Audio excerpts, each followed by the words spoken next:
ने मुझे सुनाया था श्रीमंती को।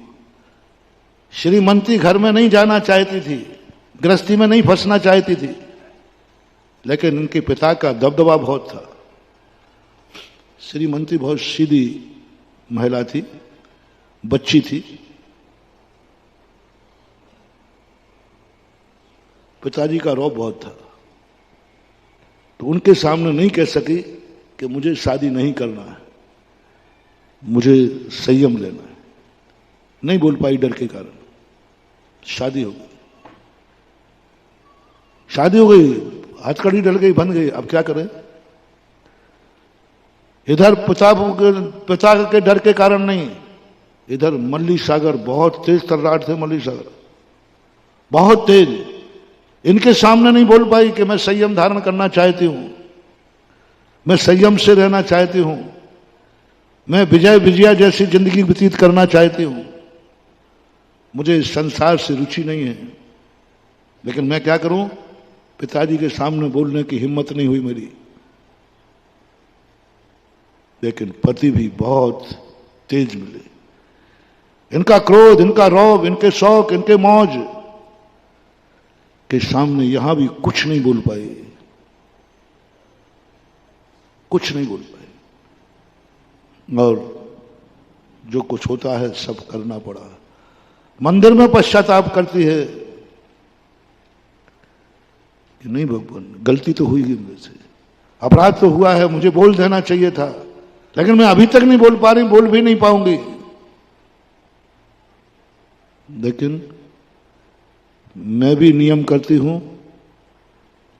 पिता पर तो मेरा बस नहीं है, वो मेरे बड़े हैं। पति पर मेरा बस नहीं, क्योंकि ये भी मेरे से बड़े हैं। लेकिन इस दलदल में, इस पाप में, इस पाप के फल में जितने फल लगेंगे उन सबको मैं मोक्ष मार्ग पे चलाऊंगी।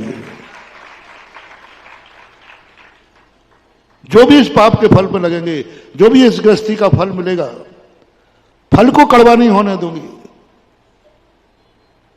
फल को नहीं बिगड़ने दूंगी। इस श्रीमंती के अंदर का भाव वही हुआ। आचार्य श्री को ज्ञान सार्थक भेजने का मूल श्रेय जाता है मां को।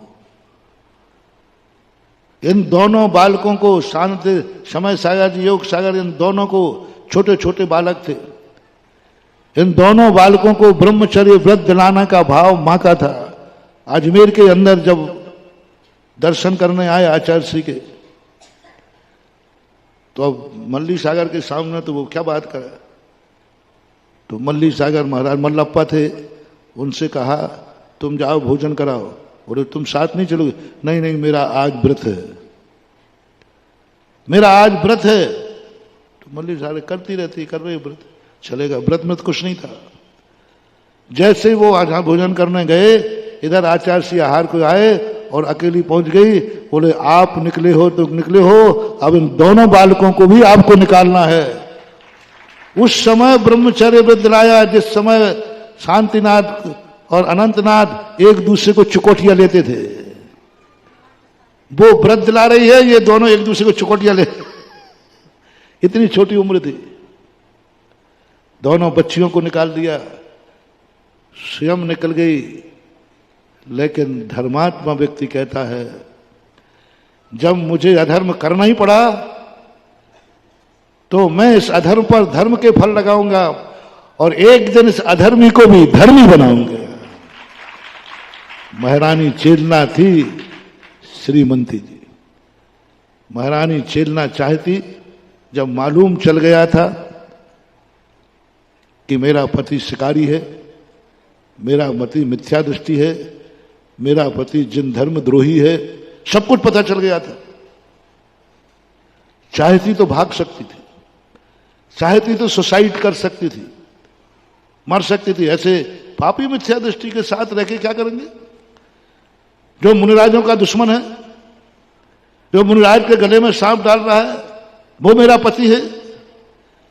जो मेरे महावीर स्वामी का विरोधी है, महावीर स्वामी की मौसी तो थी चेलना, महावीर स्वामी बहनोता थे चेलना के, 7 बहनें थी महावीर स्वामी की मां, उसमें छोटी बहन छोटी थी शेलना।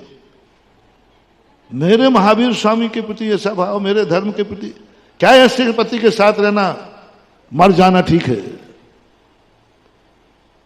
कर सकती थी विचार, शायद आया भी विचार तो पता नहीं। इतना पापी पति, मांसाहारी, शिकारी, गुरुओं का द्रोही, धर्म का द्रोही, ऐसे पति को पति स्वीकार करना। कल महारानी चेलना कहती है इससे क्या होगा, ये तो पलायनवाद है। मैं देखती हूं कि महावीर की मौसी हूं कि नहीं, मेरा धर्म आत्मा की पर्याय है कि नहीं, मेरे धर्म में ताकत है कि नहीं।